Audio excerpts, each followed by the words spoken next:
Let us look at the concept of MAT, or minimum alternate tax, as it is known as, on foreign companies.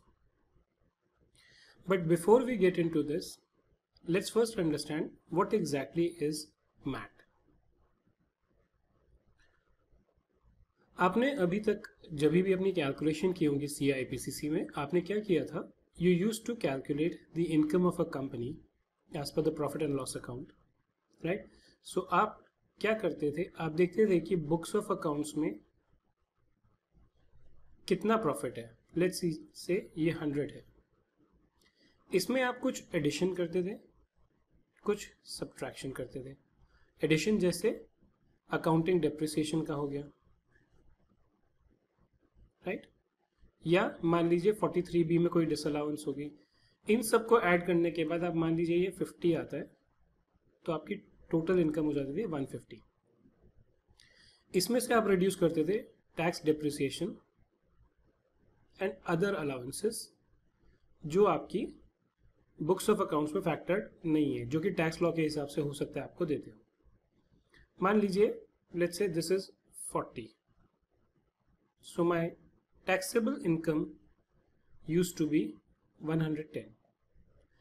अब इसके बाद क्या होता था, काफ़ी कंपनीज को टैक्स हॉलिडे मिलता था, जैसे सेक्शन 80 आई है और बहुत सारे सेक्शन हैं जो स्पेसिफिक कंपनीज कवर करते हैं. और ये टैक्स डिडक्शन देने के बाद इनकी जो टैक्सेबल इनकम आती थी वो ज़ीरो आती थी. बहुत सारी कंपनीज ने क्या करना शुरू कर दिया, एक तो ये टैक्स हॉलिडे वाला केस है. इसके अलावा बहुत सारी कंपनीज ने क्या किया, उन्होंने अपनी ये जो डिडक्शंस थी ये काफ़ी बढ़ा दी. कैसे?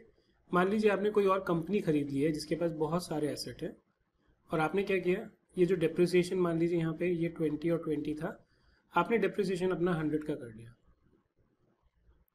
ये सेट ऑफ करने के बाद गवर्नमेंट ने रियलाइज करा कि इन कंपनीज की ईयर बाय ईयर हर साल इनकम ज़ीरो ही आ रही है, जबकि ये प्रॉफिट्स में है. क्यों? क्योंकि इनकी बुक्स ऑफ अकाउंट्स के हिसाब से हर साल इनका प्रॉफिट आता है, कभी 80, कभी 100, कभी 150. इन कंपनीज को बोलते थे जीरो टैक्स पेइंग कंपनीज. अब क्योंकि प्रॉफिट था तो ये डिविडेंड डिक्लेयर करते रहते थे अपने शेयर होल्डर्स को. इस प्रैक्टिस को कर्व करने के लिए गवर्नमेंट ने क्या किया, उन्होंने कहा कि आपके टैक्सेबल इनकम इसी तरह कैलकुलेट होगी, लेकिन अगर इस टैक्सेबल इनकम को कैलकुलेट करने के बाद इस पे जो आपका टैक्स आता है,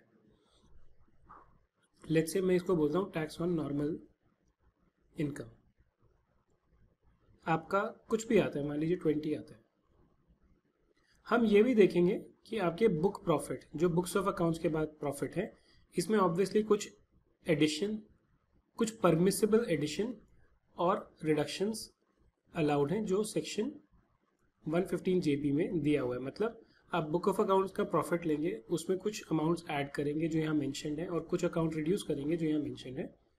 उसके बाद जो अकाउंटिंग प्रॉफिट, या इसको हम बुक प्रॉफिट बोलते हैं मैट की लैंग्वेज में, इसके ऊपर आप मैट का रेट लगाएंगे. और मैट का रेट जो है ये क्या है, टैक्स रेट होता है जो नॉर्मल कॉर्पोरेट टैक्स रेट से कम होता है. मान लीजिए आज की डेट में नॉर्मल कॉर्पोरेट टैक्स 25% है कुछ कंपनीज के लिए, कुछ के लिए 30% है. अगर मैट का रेट पहले कभी कभी 15 था, कभी था, फिलहाल ये 18.5% है. तो गवर्नमेंट ने कहा आप इस बुक प्रॉफिट पे 18.5% का रेट लगाइए. मान लीजिए आपका बुक प्रॉफिट 200 का है, इस पर अगर मैं 18.5% लगाता हूँ तो मेरा 37 का टैक्स आता है. गवर्नमेंट ने कहा अगर ये मैट लगाने के बाद ये जो टैक्स है ये नॉर्मल इनकम से ज़्यादा है, if this 37 is greater than 20, then this is the minimum tax you should pay. Right?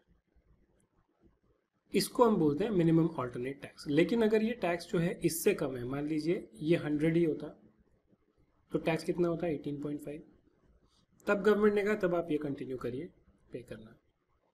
हाँ, आपको ओवरऑल टैक्स की पोजीशन में लॉस नहीं हो, तो गवर्नमेंट ने क्या कहा कि जितना भी आप मैट में टैक्स पे करते हैं वो नॉर्मल टैक्स से जितना ज़्यादा होगा, यानी 37 मान लीजिए आपने यहाँ पे किया, नॉर्मल टैक्स 20 था, तो इन दोनों का जो डिफरेंस है 37 माइनस 20, ये हम एक तरह से आपके अकाउंट में क्रेडिट कर देंगे कि आपने इतना मैट पे किया हुआ है। जिस भी साल में आपका जो ये नॉर्मल इनकम टैक्स का टैक्स है ये ज़्यादा होता है मैट से,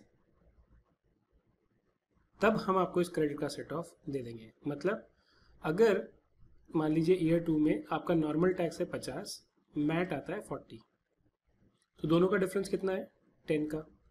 गवर्नमेंट ने कहा कि मैं जो नॉर्मल टैक्स है आपका दिस माइनस मैट जो है उतना क्रेडिट आपको इसमें से अलाउ कर दूंगा, मतलब आपको 50 नहीं, आपको पे फिर भी 40 ही करना पड़ेगा। इसको बोलते हैं मैट का क्रेडिट। अब ये सब डोमेस्टिक कंपनीज पे तो क्लियरली एप्लीकेबल था।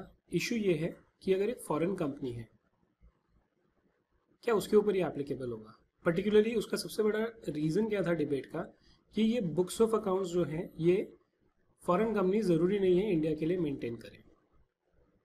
Then how will you calculate MAT on them, right? So we will see in this particular session how do you apply MAT on foreign companies according to the latest provision. जो computation है वो section की same है, एक बार ये applicable हो गया फिर इसी सेक्शन के हिसाब से आप कैलकुलेट करेंगे 115 GB के, बट अप्लाई कब करेगा और कुछ स्पेसिफिक केसेस में उसकी इम्प्लीकेशंस क्या हैं वो हम देखते हैं। Section 115 GB generally covers even foreign companies under obligation to pay MAT if the income tax payable on total income of such companies, इनकी जो total income है as per normal provision as computed under the Income Tax Act 1961 is less than 18.5% of the book profit. The tax payable shall be 18.5%. मतलब जैसा हमने पहले discuss किया, अगर आपका नॉर्मल प्रोविजन के हिसाब से जो इनकम टैक्स आता है वो 18.5% से कम है, किसके? बुक प्रॉफिट्स के, then you will be liable to pay 18.5% MAT tax. Surcharge of course ये तो बेस रेट है टैक्स का, जो सरचार्ज है वो ऐड होगा 2% पे where total income exceeds 1 crore but does not exceed 10 crores and 5% where total income exceeds 10 crores. इसके अलावा एजुकेशन सेस 2% और senior higher and secondary education cess 1% shall also be added to the aggregate of income tax and surcharge.